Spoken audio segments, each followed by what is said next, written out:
یہ آپ کے لیے نیک نامی کی وجہ بنے گی، یہ دنیا میں جائز شہرت کی وجہ بنے گی، یہ آپ کے لیے سب کچھ قربان کرنے والی ہوں گی، محبت کرنے والی بنے گی۔ جب آپ بیمار ہوں گے آپ کا سپورٹ بنے گی، جب دنیا سے چلے جائیں گے مغفرت کی دعا کر کے آپ کے مقام کو ایلیویٹ مطلب بڑھانے کا ذریعہ بنے گی۔ اور اس کے بعد کی نسلیں اگر اس تربیت کے اثر سے اس اولاد نے حاصل کی اور نسلیں چلیں گی، یہ جتنی جنریشن آئیں گی جنریشنز آپ کے مقام کو مرنے کے بعد بھی اونچا کرتی چلے جائیں گی۔ تو یہ بھی ایک بہت بڑا ایسٹ ہے اور یہ ریئل ایسٹ ہے۔ لیکن ایک افسوس کی بات یہاں یہ بتاتا چلوں کہ امت مسلمہ نے کچھ چیزوں کا غم کرنا سیکھ لیا اور کچھ چیزوں کا غم کرنا ابھی بھی باقی ہے۔ مطلب کچھ چیزوں کا احساس ان کے دل میں آ گیا اور کچھ احساسات ابھی بھی ڈیولپ نہیں ہوئے۔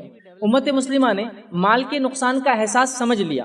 جیسے اگر کسی کے پاس کوئی خبر آئے، چلیے بہت بڑی خبر نہیں دیتا ہوں، آپ کے گھر میں یا کسی گھر میں مرغی چوری ہو گئی، تو جس کو پتہ چلے گا نا وہ بولے گا اچھا نہیں ہوا، تو مال ضائع ہوا نا۔ تو مال کے ضائع ہونے پر مطلب آپ کے پاس جو مال و دولت ہے اس کے ضائع ہونے پر، چوری ہونے پر، برباد ہونے پر افسوس کرتے ہیں۔ کسی گاڑی کا ایکسیڈنٹ ہو گیا، کیا کرتے ہیں آپ لوگ؟ افسوس جتاتے ہیں، اچھا نہیں ہوا۔ اب چاہے دل میں خوشی ہو رہی، کچھ لوگوں کا ایک الگ مسئلہ ہے وہ حسد کا، لیکن ان جنرل سینس آپ بولتے اچھا نہیں ہوا۔ تو مال کے ضائع ہونے پر افسوس کرنا ہم نے سیکھ لیا۔ تو میں یہاں ایک نصیحت کرتا چلوں کہ اپنی اولاد کے ضائع ہونے پر بھی افسوس کرنا ہم لوگ سیکھ لیں۔ چونکہ امت مسلمہ کے ہم محلوں سے جب گزرتے ہیں کوئی برائی کے معنی میں نہیں ہے، لیکن ہم کو سیکھنا ہے، تربیت تو حاصل کرنا ضروری ہے۔ جب ہم گزرتے ہیں اور ہمارے بچوں کی بے راہ روی دیکھتے ہیں تو ہم کو وہاں بھی افسوس ہونا چاہیے کہ اولاد کے ضائع ہونے پر افسوس کہاں کر رہے ہیں، ہم نہیں کر رہے ہیں، بلکہ کبھی کبھار تو اولاد کے ضائع ہونے پر، برباد ہونے پر، غلط کام کرنے کو فخر اور شہرت کی وجہ ہم سمجھ رہے ہیں۔ سمجھ رہے ہیں بات کو؟ مطلب بدنامی ہوئی تو کیا ہوا، ایک نام بھی تو ہوا اس میں، مطلب اس لیول پہ ہم آ چکے ہیں کہ میں بدنام ہوں لیکن نام کتنا اخباروں میں آ گیا نا، چلو کوئی نہ کوئی تو پہچاننے لگ گیا اب ہم لوگوں کو۔ اس لیول پر آ چکے ہیں، مطلب یہ ٹی آر پی والا گیم چل رہا ہے ہر طرف، مطلب لوگ اپنی شہرت کے لیے، اپنے نام کے لیے سب کر رہے ہیں۔ تو ہمیں یہ افسوس کرنا سیکھنا ہوگا اولاد کے ضائع ہونے پر۔ آئیے، چونکہ میرا عنوان پیرنٹنگ ان ڈیجیٹل ایج ہے، بہت حساس ٹاپک ہے، جدید دور میں اولاد کی تربیت میں اور آپ کیسے کریں، تو پہلے آئیے قرآن کی ایک آیت میں آپ کے سامنے رکھتا ہوں اور اس کو جاننے کی ہم کوشش کرتے ہیں کہ اولاد کیا چیز ہے۔ اللہ رب العزت قرآن کے اندر سورہ نمبر 64 آیت نمبر 15 میں فرماتا اور کہتا ہے انما اموالکم واولادکم فتنہ، کہ تمہارے لیے تمہارے جو ہے مال اور اولاد فتنہ ہے، مطلب آزمائش ہے، ٹیسٹ ہے، ٹرائل بھی ہو سکتا ہے اور ٹریبولیشن بھی ہو سکتا ہے۔ یہ ایک ٹیسٹ ہے۔ آزمائش کئی چیزوں کے معنی میں ہوتی ہے، اچھے لوگوں کے لیے یہ اچھے معنی میں ہوتی ہے اور برے لوگوں کے لیے عذاب کے معنی میں ہوتی ہے۔ تو ہماری اولاد ہمارے لیے آزمائش ہے، اور یہ آیت قرآن میں 2 جگہ دہرائی گئی۔ تو میری اور آپ کی اولاد، اگر یہ نعمت اللہ نے دی تو میرے اور آپ کے لیے کیا یہ اولاد آزمائش ہے۔ کیسی میں اور آپ تربیت کرتے ہیں، کیا اس کے لیے کوششیں کرتے ہیں، اس کے ادب اور اخلاق کو کیسے ڈیولپ کرتے ہیں، اس کو کیسے ایجوکیٹ کرتے ہیں، تعلیم دیتے ہیں، اس کو کیسا آپ چھوڑ کر جاتے ہیں جب دنیا سے جاتے ہیں۔ تو یہ آزمائش ہے، یاد رکھیے، یہ ٹیسٹ ہے۔ جیسے کہ ہم جانتے ہیں قابل نے حابل کا قتل کیا، ٹھیک ہے، قابل نے حابل کا قتل کیا۔ لوگ بہت کنفیوز ہوتے ہیں اس میں، ہے نا، کیونکہ ایجوکیشن کا سیشن ہے، یہ بھی رکھ دیتا ہوں۔ تو آپ یاد رکھیے قاف سے قابل اور قاف سے قاتل، ٹھیک ہے، تو آپ بھولیں گے نہیں آپ کس نے کس کا قتل کیا۔ تو قابل نے حابل کا قتل کیا، یاد رکھیے، ٹھیک ہے۔ تو اللہ کے رسول صلی اللہ علیہ وسلم فرماتے، بخاری کی روایت ہے، قیامت تک جتنے مرڈرز ہوں گے قابل کو ایک پارٹ اس کا ملتے رہیں گا، چونکہ اس نے گناہ کی شروعات کی۔ اولاد آپ کے اور میرے لیے ثواب جاریہ جب اس کی صحیح تربیت ہو، اگر ہم چلے جائیں اس کی صحیح تربیت کر کے، اور اس کے بعد کی فورتھ کمنگ جنریشنز بھی اگر اس تربیت کی وجہ سے متاثر ہوئی اور اس کی وجہ سے فائدہ اٹھایا، سب کا اجر آپ کو ملتا رہے گا، آپ تو دنیا سے چلے جائیں گے۔ لیکن یہاں یہ بات بھی میں ریمائنڈر دے دوں، یہ آزمائش ایسی بن سکتی میرے اور آپ کے لیے برائی کی سینس میں کہ ان کی تربیت نہ کرنے کی وجہ سے یہ بگڑ جائے اور یہ بری نکل جائے، میری اور آپ کی آنکھیں تو بند ہو جائیں گی لیکن گناہ کا اکاؤنٹ کلوز نہیں ہونے والا۔ یاد رکھیں، جب تک اس برائی کی وجہ سے جتنی جنریشنز خراب ہوں گی، سب کا ایک پارٹ ملتا رہے گا، چاہے آپ نے سوچ سمجھ کے یہ کیا ہو یا غلطی سے کیا ہو۔ کیونکہ قابل نے خون کیا حابل کا، لیکن اس نے یہ نہیں سوچا تھا کہ پورے جنریشن میں جتنے خون ہوں گے مجھ پہ ایک پارٹ آئے گا۔ اللہ نے لیکن اس کو ایک حصہ دیا ہے، کیوں؟ تو ایک برائی کی اس نے شروعات کی۔ تو اگر آپ اپنی اولاد کو صحیح تربیت نہیں دیتے ہیں اور ایک برائی کی شروعات اس سے سماج میں پھیلتی ہے اور آنے والی جنریشنز اس میں جو ہے مبتلا ہوتی ہے، تو یہ اولاد پھر اس آیت کے تحت آزمائش بن جائے گی، زبردست آزمائش۔ تو ہماری اولاد یہ ایک ایسٹ ہے، یاد رکھیں۔ اب ان کی تربیت کب سے کب تک وہ بھی ہم جان لیتے ہیں، تاکہ کبھی ہوتا ہے کب لے جا کر کہاں تک تربیت کرے۔ تو آئیے میں اس بات کو آپ کو واضح کرتا ہوں، اولاد کی تربیت ان کی پیدائش سے ان کی موت تک، یا ان کی پیدائش سے ہماری موت تک۔ کب تک تربیت اولاد کی؟ اولاد کی تربیت مجھے اور آپ کو کرنا ہے ان کی پیدائش سے ان کی موت تک، یا ان کی پیدائش سے ہماری موت تک۔ دلیل یعقوب علیہ السلام کا واقعہ. یعقوب علیہ السلام کے تعلق سے قرآن نے فرمایا، بنی اسرائیل سے کہا، اے بنی اسرائیل کے لوگوں، کیا تم تھے جب یعقوب کی موت کا وقت آیا؟ یعقوب نے کیا وصیت کی؟ کیونکہ بنی اسرائیل اس وقت شرک کر رہی تھی. یعقوب علیہ السلام کی وصیت قرآن نے دہرائی. انہوں نے کہا، میرے بچوں، میرے دنیا سے جانے کے بعد کس کی عبادت کرو گے؟ تو بچوں نے کہا، ہم اے جو ہے ہمارے والد، ہم ابراہیم کے رب اور اسماعیل کے رب اور اسحاق کے رب ایک اللہ کی بات کریں گے. تربیت چالو ہے، مر رہے ہیں، تربیت کرتے جا رہے ہیں، اور سب سے امپورٹنٹ ایشو کی تربیت کرتے جا رہے ہیں، توحید، ایک اللہ کی بات. سمجھ رہے ہیں بات؟ تو تربیت کب سے؟ ان کی پیدائش سے ان کی موت تک.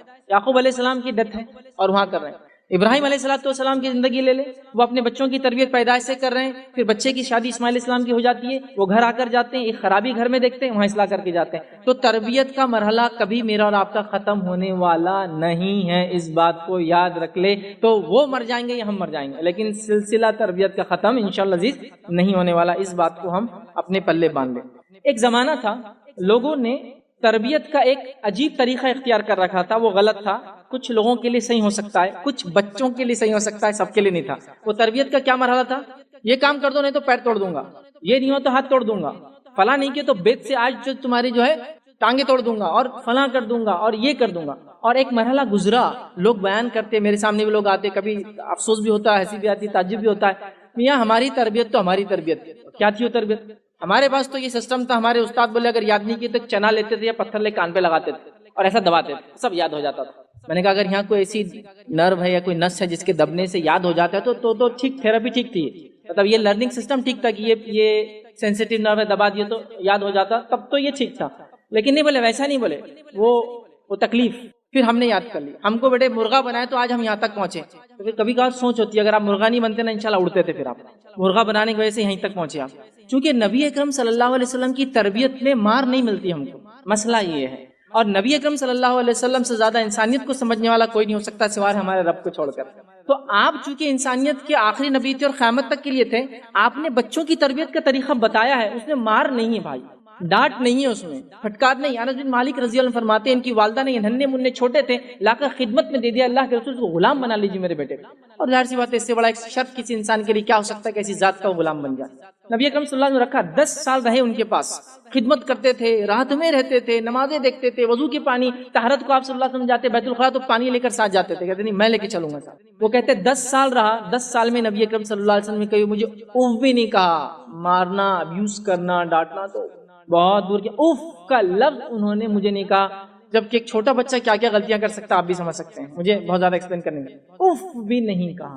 تو وہ میتھڈ کچھ بچوں کے لیے ہو سکتا ہے، بٹ یہ میتھڈ مارنے کا، وارننگز کا، دھونس دینے کا، ہاسٹل میں بھیج دینے کا، مدرسے میں ڈالنے کا، یہ وارننگز مت دیجیے، یہ کام نہیں کرنے والے، یہ طریقہ درست نہیں. یہ کبھی بھی میتھڈ ٹھیک نہیں تھا، آج بھی ٹھیک. اب جدید دور میں جبکہ حالات یہ ہے کہ بچے ایسے ایسے ڈیسیجنس لے رہے ہیں. میں بتاتا ہوں، دیکھیے مثال، آپ کا بچہ ضد کرتا ہے، ایک ماں ہونے کے ناطے پھر ایک باپ ہونے کے ناطے آپ کا بچہ ضد کرتا ہے کہ کوئی چیز آپ کو چاہیے، تو اس ضد کو یاد رکھیے، کبھی ریپیٹ مت کرنا کسی کے سامنے کہ میرا بچہ ایسی ضد کرتا ہے. اب فار ایگزامپل آپ کے بچے نے ضد کر کے کچھ تو بھی تھوڑا سا رویا، تیز رویا تو سانس رک گئی.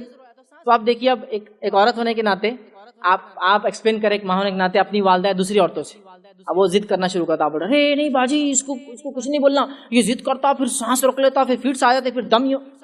اب وہ بچہ وہاں سنتا بات، اچھا مطلب میری والدہ اس کا بڑا ٹینشن لیتی ہے جب میں ایسا کرتا ہوں. تو اگلی بار کیا کرتا ہوں، آپ نے ایک تو پہلے تو کیا کرے ہائپر کر دی، کچھ اس کا دم وم نہیں رکا تھا، ٹھیک ہے، اس لیے کہ بچے جب ایکسٹریم روتے کوئی پسند کی چیز تو ان کی سانس جب ہی آ جاتی ہے، ہاں لائیے، پھر کیسا مطلب وہ آپ کو تنگ کرنے کا.